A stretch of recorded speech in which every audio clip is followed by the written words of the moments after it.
नमस्कार दोस्तों, आप देख रहे हैं सरकारी जॉब भर्ती और मैं हूं हेमेंद्र साहू। दोस्तों, आज के जो टॉपिक में देखने वाले हैं छत्तीसगढ़ का करंट अफेयर जो कि 2023 का है। दोस्तों, यह करंट अफेयर काफ़ी इंपॉर्टेंट है आपके किसी भी एग्ज़ाम के छत्तीसगढ़ के अगर किसी भी एग्ज़ाम अभी होने वाला है तो उन सभी एग्ज़ाम के लिए इंपॉर्टेंट है। और इसमें हम लोग बात करने वाले हैं टॉप 20 करंट अफेयर जो कि काफ़ी इंपॉर्टेंट है। तो दोस्तों, अगर आप चैनल पर नए हो तो चैनल को जरूर सब्सक्राइब कर लीजिएगा, बेल आइकन को जरूर दबा देना। साथ ही इस वीडियो का फ्री पीडीएफ तो टेलीग्राम चैनल पर जाना, वहाँ से आप लोगों को फ्री पीडीएफ मिल जाएगा। तो चलते हैं वीडियो की तरफ। यहाँ पर पहला प्रश्न देखते हैं, छत्तीसगढ़ का सबसे बड़ा ग्रामीण औद्योगिक पार्क किस जगह को बनाया गया है। तो छत्तीसगढ़ में क्या है, ग्रामीण औद्योगिक पार्क चल रहा है, उसमें से सबसे बड़ा ग्रामीण औद्योगिक पार्क कौन सी जगह को बनाया गया है। सही जवाब आ जाएगा तुरेनार रहेगा। ठीक है, इसका जो आंसर रहेगा तुरेनार रहेगा।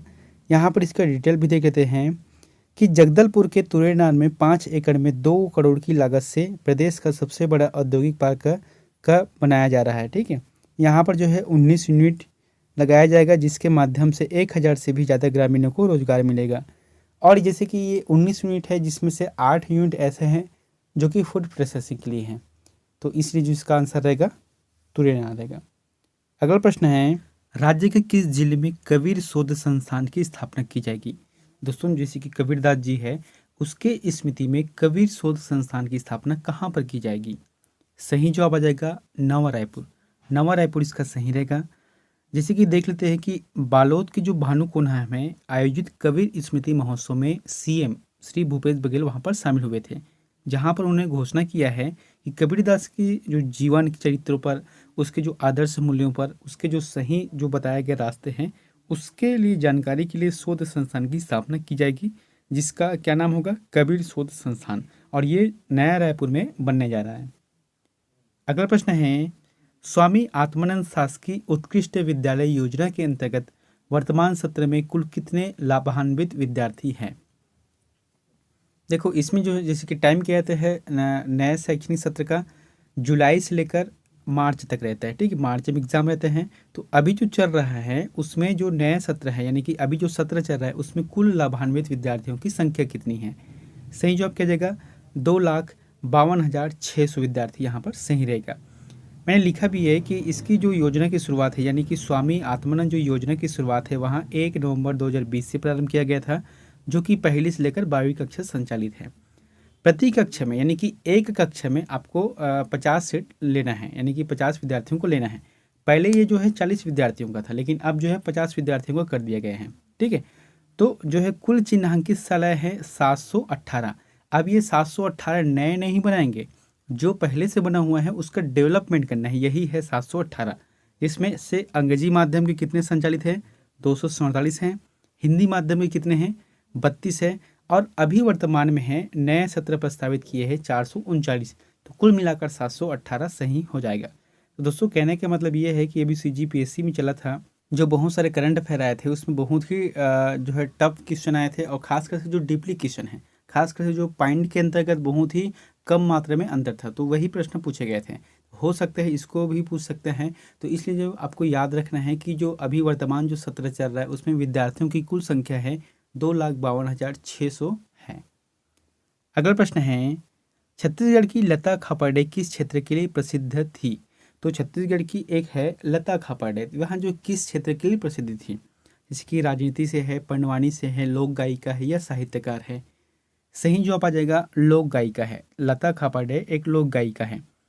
अभी जो हाल ही में इसका निधन हो गया है, और इसकी जो विशिष्ट पहचान है विवाह के गीतों से, खासकर से जो छत्तीसगढ़ का वैवाहिक गीत है उसको संग्रह करने का काम किया है लता खापर्डे ने।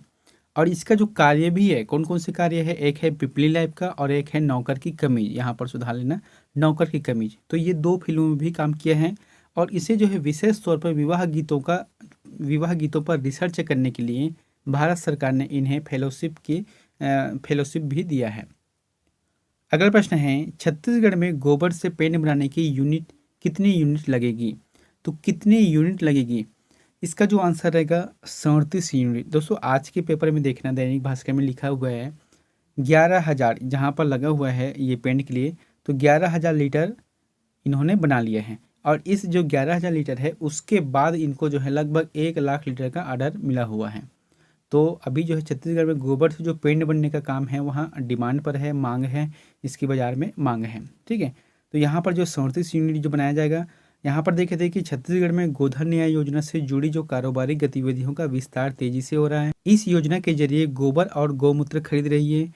अब प्रदेश में 25 जिलों में 37 गौठानों में गोबर से पेंट बनाने का कार्य जो यूनिट है शुरू करने की तैयारी में है सरकार, क्योंकि इससे फ़ायदा में है। एक तो गोबर भी खरीदना है और उसका जो है गौमूत्र भी खरीदना है, उसे जो कीटनाशक का उपयोग करना है, पेंट बनाना है, गुलाल बनाना है। तो ये सभी का जो कार्य है वहाँ गौठानों के माध्यम से किया जाएगा, जहाँ पर औद्योगिक पार्क लगाया जाएगा। ठीक है, अगला है एनीमिया मुक्त भारत अभियान में छत्तीसगढ़ देश में कौन से स्थान पर है।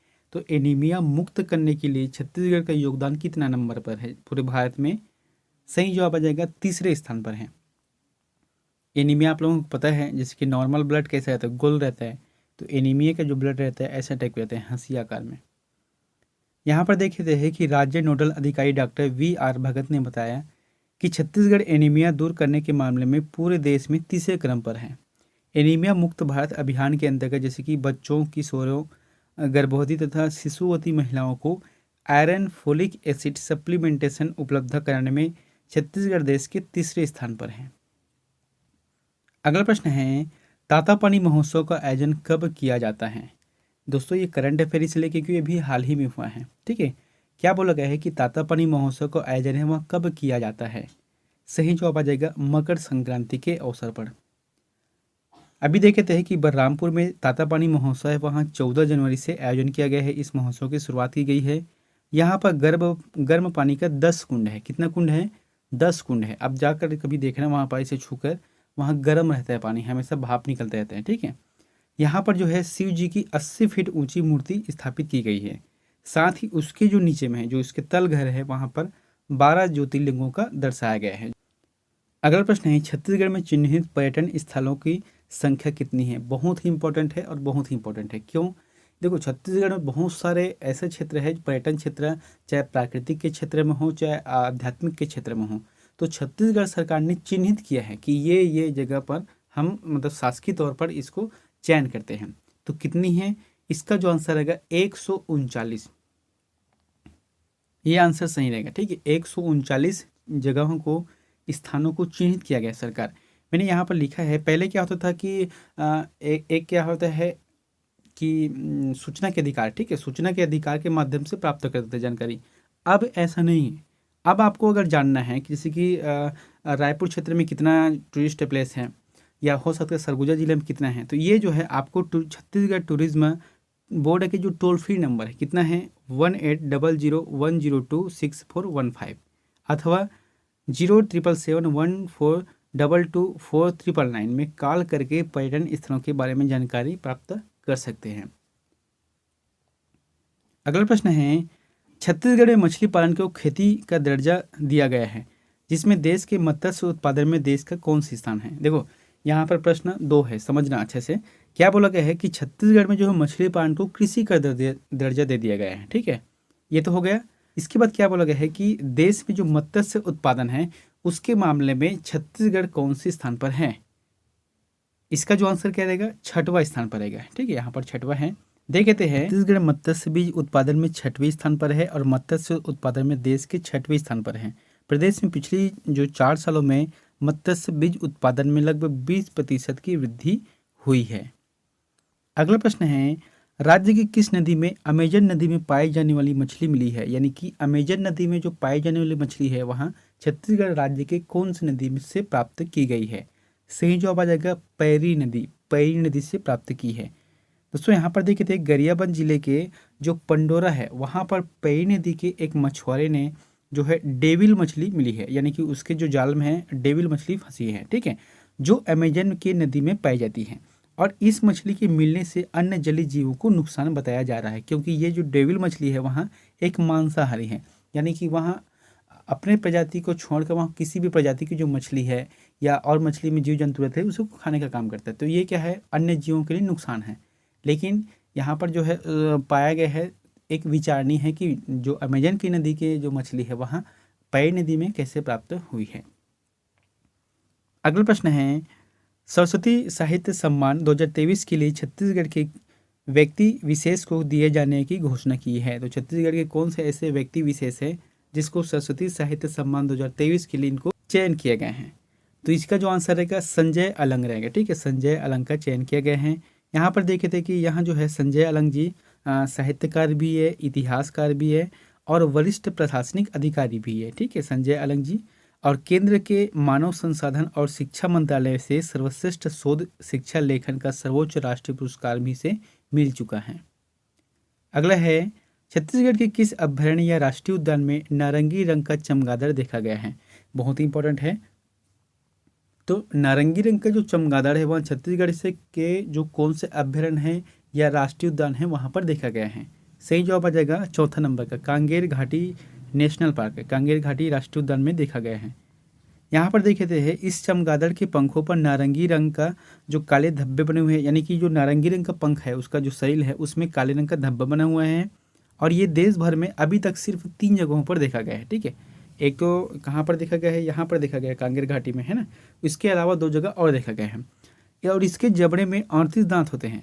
इसके जबड़े में जो है 38 दांत होते हैं।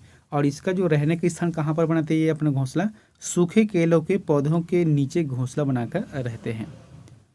अगला है, लावा और भूमिका योजना किस जिले से संबंधित योजना है? बहुत ही इंपॉर्टेंट है दोस्तों। ये जो है योजना के अंतर्गत आता है। ठीक है, अलग अलग जैसे परियोजना है, सिंचाई परियोजना है, उस सभी जो योजना के अंतर्गत ये पूछे जा सकते हैं कि कौन से जिले में है। इसका जो आंसर रहेगा बलरामपुर रहेगा, बलरामपुर जिले में है। बलरामपुर जिले के कुसमी इलाके के साथ 2 बड़ी सिंचाई योजना के माध्यम से 2400 हेक्टेयर के माध्यम से 1000 से ज़्यादा किसानों को फायदा होगा। और इसके माध्यम से टमाटर और मिर्ची के लिए पूरा इलाका अनुकूल है। यहाँ जाना जाता है टमाटर और मिर्ची की पैदावार के लिए। साथ ही साथ दोस्तों ये जो है नक्सली हमला की वजह से यहाँ रुका हुआ था। अब जो है 2 योजना का जो संचालित किया जा रहा है, जो कि आपको याद रखना है कि लावा और भूमिका योजना जो कि बलरामपुर जिला में स्थापित है और इसको संचालित किया जाना है, सिंचाई परियोजना है यहाँ। अगला है, नई मछली नीति को कैबिनेट द्वारा कब से मंजूरी मिल गई है? तो नई जो मछली नीति है, मछली पालन की नीति है, उसे कैबिनेट के द्वारा कब से मंजूरी मिल गई है? तो जुलाई 2022 से, है ना, जुलाई 2022 से। मैंने यहाँ पर लिखा भी है कि 14 जुलाई 2022 को कैबिनेट इसे मंजूरी दी है। प्रश्न आता है कभी कभी कि नई मछली पालन की जो नीति है उसे कैबिनेट ने कब मंजूरी दी है, क्योंकि ये जो है कृषि के दर्जा प्राप्त हो गया मछली पालन अब जो है, तो इसको भी याद रखना है। दर्जा मत्स्य पालन को कृषि का दर्जा दिया गया है। और उत्पादकता बोनस यानी कि जलाशयों और बैराज की जो नीलामी में 25% तक फ्री बोनस दिया जाएगा। और तालाबों और जलाशयों का जो पट्टा है वह 10 वर्षीय होगा। उसमें अलग अलग है, एक तो ग्रामीण स्तर पर है और जो है जैसे कि 0 से लेकर 100 हेक्टेयर तक है और क्षेत्रफल है, तो उसमें ग्रामीण अधिकार है। उससे ज़्यादा है तो फिर जो जनपद पंचायत है और जो है नगर पंचायत है, जिला स्तर पर है, इन सभी के आधार पर अलग अलग बांटा गया है। अगला है, हाल ही में राज्य के किस स्थान में मुगल कालीन आभूषण और सिक्के खुदाई के दौरान प्राप्त हुए हैं? तो कौन से ऐसे स्थान है जहां पर खुदाई के दौरान जो है मुगल कालीन सिक्के और आभूषण प्राप्त हुए, वो भी बहुत ज़्यादा मात्रा में? इसका जो आंसर है चार भाठा, जो कि डोंगर गांव में है। ठीक है, डोंगर गांव में जो चार भाठा क्षेत्र है वहाँ पर मिला है। चार भाठा में खुदाई के दौरान प्राचीन आभूषण और सिक्के की भारी मात्रा में मिले हैं। पुरातत्व वेद कौन है अभी वर्तमान में? डॉक्टर प्रताप चंद ने इसे अहमद शाह अब्दाली काल का सिक्का बताया है। अहमद शाह अब्दाली जो कि मुगल शासक था, उन्हीं के शासनकाल का बताया गया है।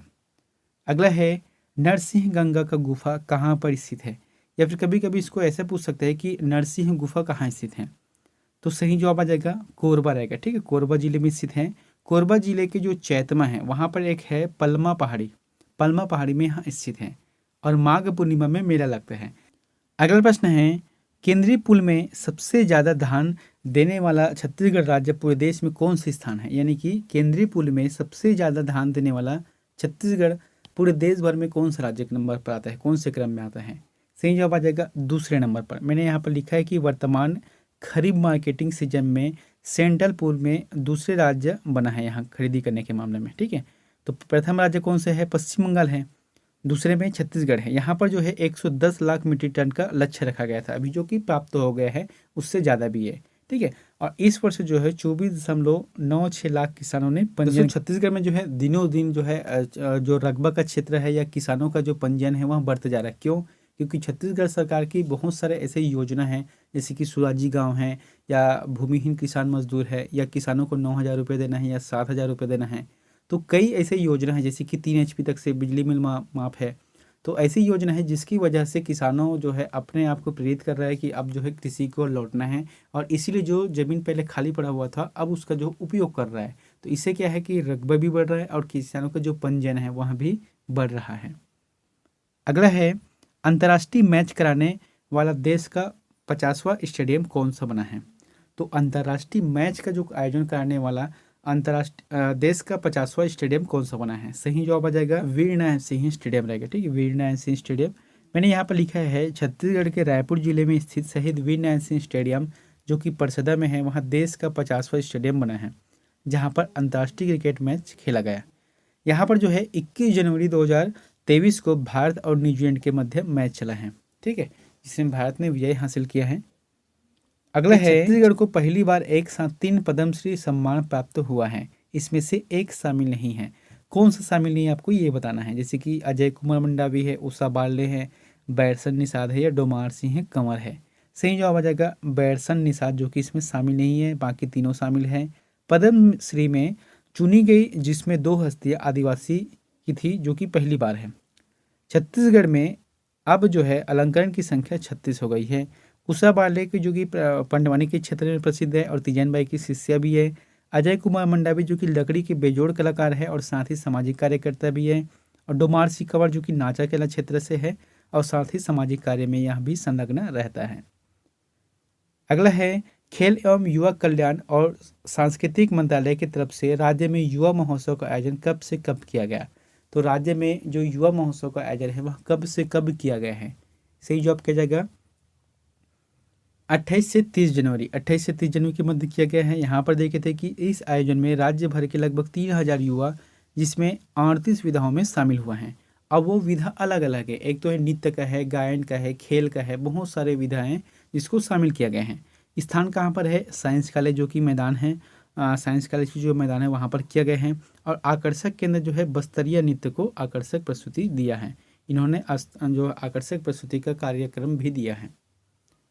अगला है दोस्तों, यहाँ प्रश्न आप लोगों के लिए होमवर्क है, तो इसका आंसर प्लीज़ हमें कमेंट बॉक्स पर जाकर जरूर बताएं। प्रश्न क्या बोला गया है, अच्छे से समझना। क्या बोला गया है कि फेमिना मिस इंडिया छत्तीसगढ़ 2023 का खिताब किसने जीता है? कहने का मतलब ये है कि फेमिना मिस इंडिया छत्तीसगढ़ का है ना, छत्तीसगढ़ का ये, यहाँ पर जो है 30 प्रतिभागी शामिल हुआ था, जिसमें से जो जजेस की टीम है उन्होंने सिर्फ एक का चयन किया है, और उस जो एक का चयन है इसका नाम को बताना है। जैसे कि रेणुका साहू है, किरण राजपूत है, या अदिति शर्मा है, या यास्मी बंसल है। इन चारों में से जो भी ऑप्शन आपको सही लगता है प्लीज़ कमेंट बॉक्स पर जाकर जरूर कमेंट करें। और दोस्तों वीडियो अच्छा लगा तो वीडियो को लाइक कर देना, चैनल पर नया हो तो चैनल को सब्सक्राइब करके बेल आइकन को जरूर दबा देना। मिलते हैं नेक्स्ट वीडियो में एक नई जानकारी के साथ। Thank you.